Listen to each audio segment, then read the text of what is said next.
Hi, this is Sherry Veronica. This guy here is Jaquan Stoute. He is the one who robbed Jeffrey Barrow of $340. This happened around May and the video went viral. No one helped Jeffrey Barrow at that time.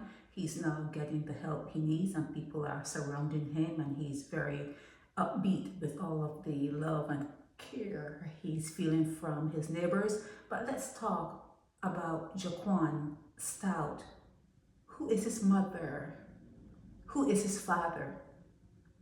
Who is his mother? Who fertilized the egg that developed into Jaquan Stoute? You know, when you have children, some would say that they did their best, even though your best was not really enough. It's still something you can stand on. You can say, I did my best with what I had. I did my best. That's something you can stand on, okay? Nothing is going to be perfect here. But when a child comes out like Jaquan and he looks back and he can say, in his mind, he's 28 years old. And in his mind, he is saying, or he could say, he wasn't raised well, he didn't get any love, or whatever. Is there no point in his life that he can say, I'm going to show them. I'm going to show my mom, irrespective of what she did in front of me and said in front of me, I'm going to show her that I'm going to be better than she expected. I'm going to show my dad. I'm going to show, he was an absentee dad or whatever the case may be. I'm going to show them I'm going to be better than they expected. That doesn't happen. That doesn't happen. Or maybe if it is happening, you're not sending me the stories. I'm not seeing it in your paper. So what else are we left to deal with? So you have to say that you're pushing out children. They don't like you. Your children do not like you. The ones that are showing up in the paper, in this position, in this situation. See the bangles he's wearing? See the bangles on both heads. In this kind of situation, you have no choice. You can say what you want to say. And you can think that I'm giving my mouth too much liberty. But it's the truth. Your kids don't like you.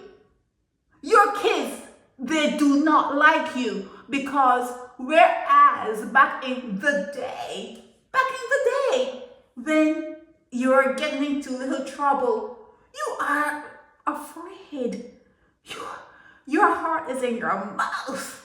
You just don't want your mom or your dad to hear, well, we saw your child and they were doing this, throwing stones, cursing, whatever, trying things out. You don't want your parents to hear back in the day. You didn't want your mom or your dad to hear something bad about you and you try a little thing here and there, but you don't want it to get back to their ears. He's in the paper, for crying out loud. He is making the news.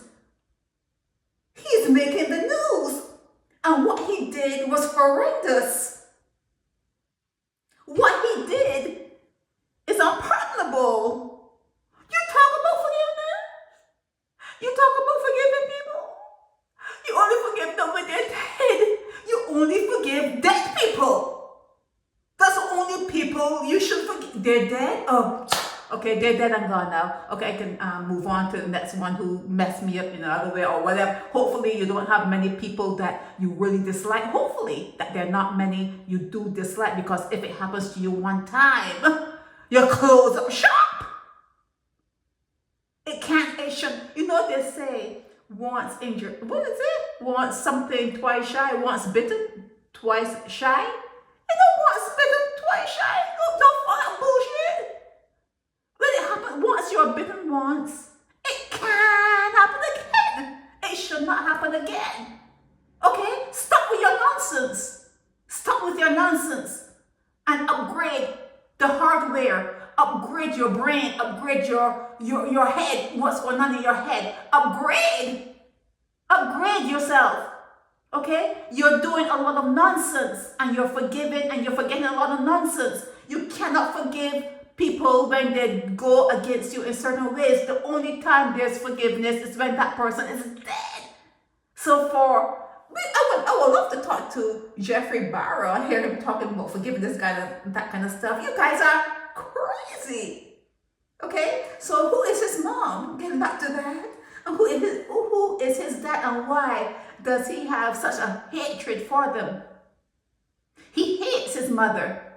He hates his father. He hates that Stoute name? Yes, it's a slave name. It's a slave name, but he hates that name. He is going to put you to shame. He is bent on putting you to shame. Jaquan Stoute hates where he came from. He hates Barbados. He hates being a Barbadian. What other way you're going to fix your face to look at this? What other way? Again, I say you are allergic to truth, but that doesn't affect me. It does not affect me. He does not like his mother. Jaquan Stoute does not like his mother to be cutting up someone and running off with their possessions in broad daylight, got himself all on camera, on video, all viral. You cannot like where you came from. You cannot like the neighborhood you were born into, because they're going to put where you're from. They're going to say the neighborhood that you came up in. Marl Hole Gap Halls Road. You say, Michael, you're giving the people in Marl Hole Gap Halls Road a bad name because that's part of your environment, right? You're influenced by your environment. You're giving the people out in Marl Hole a bad name. You cannot like where you're from. Like I say to you, you have this way about you that you don't want to face reality. I don't know what it is. I don't know what it is. You just are allergic to the truth. And you have to deal with that inside yourself. You have to look at yourself and you have to see that you are shut down in certain ways. And the fact that you are shut down, and then there's not a thought to ask yourself, well, why am I shut down? You're not even fucking doing that. You're not even asking yourself, well, why did I shut that idea down? Why, when I heard that, there was a turn off switch inside of me? You're not even asking yourself, you're not looking back at yourself, watching your reaction to things and questioning, well, are there programs in me to shut me down when I hear certain things said? Am I like not wanting to hear something because I'm programmed to be mediocre? I'm programmed not to want to stand up. I'm programmed to accept crap. You're not even dealing with the fact that you do behave a certain way, and you're not looking at that certain way and questioning, why did I behave like that? Why did I act like that? Why did I curse? Why did I move that way? Why did I see that phone and have the urge to pick it up? Why did I have that urge? You're not questioning it. I don't drink. I don't smoke. But anytime I'm working really hard, sometimes, because I love to sweat, I love working hard, I love hard work. And sometimes if I'm working on a project and I'm really tired, and if I'm sweating, when you see that I'm working up a sweat, I'm trying to get a project done, and I don't eat food, and my mind is just set on getting this project done, I feel as though I can reach for a cigarette. I feel as though I could use a strong drink right now, and I could just smoke a cigarette. I've never smoked. I've never been a rum drinker. Never. I'm not saying I have not taken a drink here and there, but I'm not anything like that.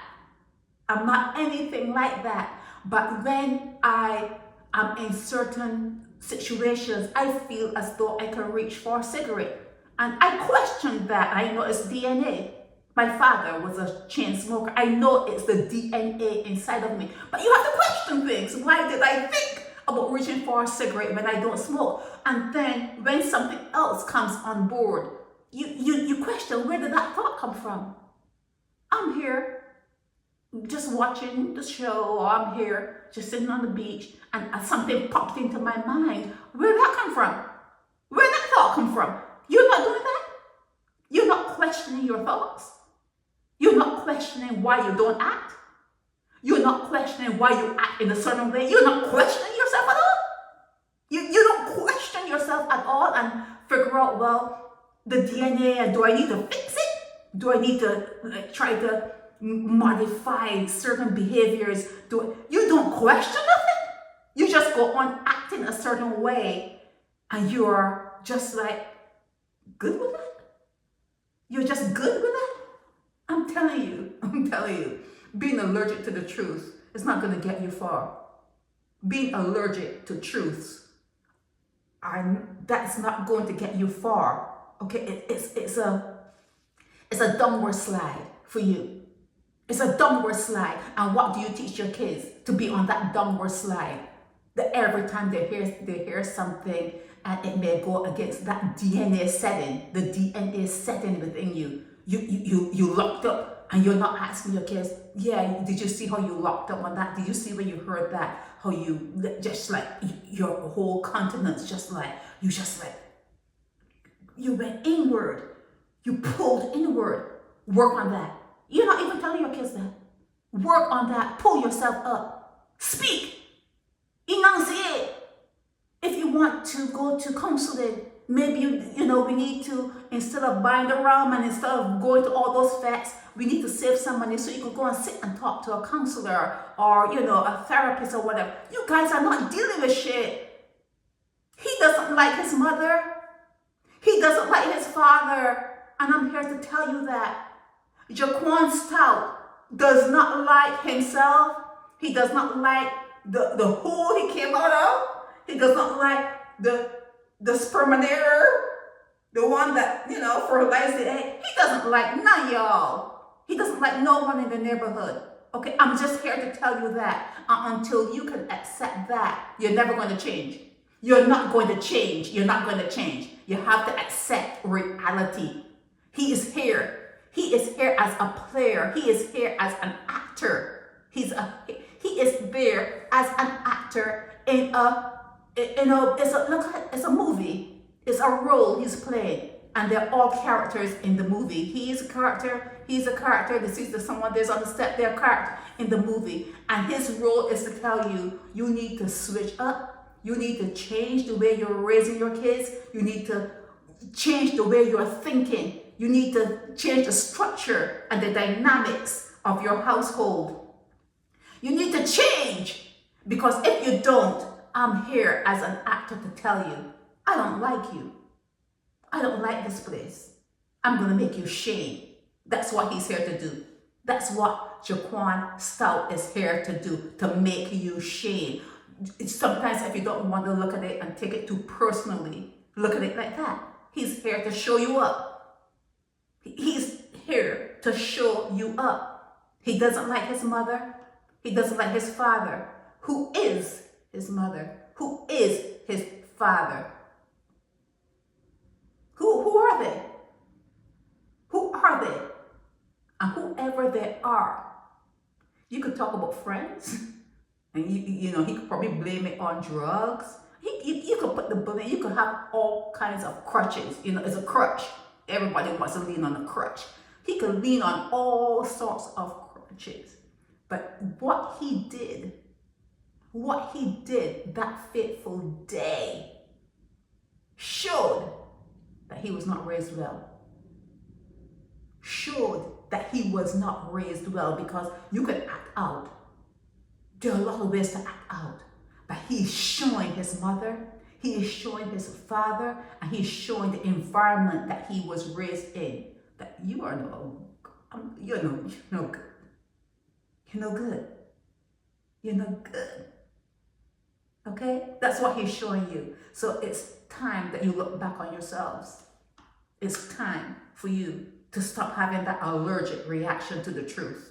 And look on yourselves and accept your culpability in matters like this. When someone turns rogue like he did, accept the role you played in his upbringing. It takes a village, they say, right? Accept the role you played in his upbringing. And when he is like, when he has a moment of clarity, like clear, he's clear, maybe he should sit and talk to a therapist, talk to someone, and maybe he has to look back now on himself and the DNA, the traps within the DNA, and he has to untangle and he has to fix himself. No one's going to help you, Jaquan.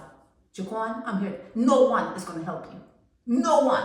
You have to help yourself. You're 28 years old. You're 28 years old. By the time you reach 18, all that domestication starts to unravel. The domestication is going to unravel because the DNA of who you are is going to take over. It's going to take over. I'm just going to tell you, it's going to take over. All that you teach your kids, everything that you teach your kids, when they reach a certain age, usually 18, they know it. That's why they say 18 is the age of emancipation. When you reach that age, whatever your mom and dad and all that, you're gonna go there. You're gonna try to experiment. You're gonna say, I'm a woman now. I'm a man now. I'm an adult now. And all that they taught you is gonna roll away because you're going to deal now with who you really are, the personality of who you really are, without them saying, you can't do that, you can't do that. No, I'm an adult now. It's gonna roll away. And based on how true and genuine your parents are, that's the only thing that will pull you back. But then again, you know that they are all messed up too. They're all messed up. So you have nothing to roll back on in order to say, well, you can remember things that your parents said that, were good, and things that you can hold on to. They didn't say nothing good. There's nothing for you to hold on to. They are bad, and they're duplicating themselves, and you're worse. You're worse, okay? And he's here to tell you that. He's here to tell you that whatever he came from, he's worse than they ever could be, and he doesn't like them. He doesn't like his mother. Jaquan doesn't like his father. Jaquan Stoute is here in this role to tell you that whatever you're doing is not working. It's not working in Barbados. Whatever you're doing, you need to do better. You need to do it better. Whatever you're doing, all the secrets, the things you do behind closed doors, all those things you do, and you think your neighbors are not hearing, but they're not hearing, but they're doing it too. They're doing it too in Marl Hole, Hall's Gap, and all that, Hall's Road, Marl Hole Gap, all that kind of stuff. Whatever is going on there, the kids, he picked it up. He's picking it up. And although the police never came and knocked on your door, that criminality and that stuff that he picked up is in him, and he's here to show you up. Jaquan Stoute is showing up his household, the dynamics within his household, the dynamics within the neighborhood he was raised in, the dynamics of the quality of sperm that fertilized the egg, the quality of the mother that allowed that sperm to fertilize. He's there to show you all up. Okay, Jaquan Stoute is there to show you all up. Who is his mother? Who is his father? This is Sherry Veronica. Help me spread the word about Naked Departure via social media. Subscribe and share to show support and love for our channels.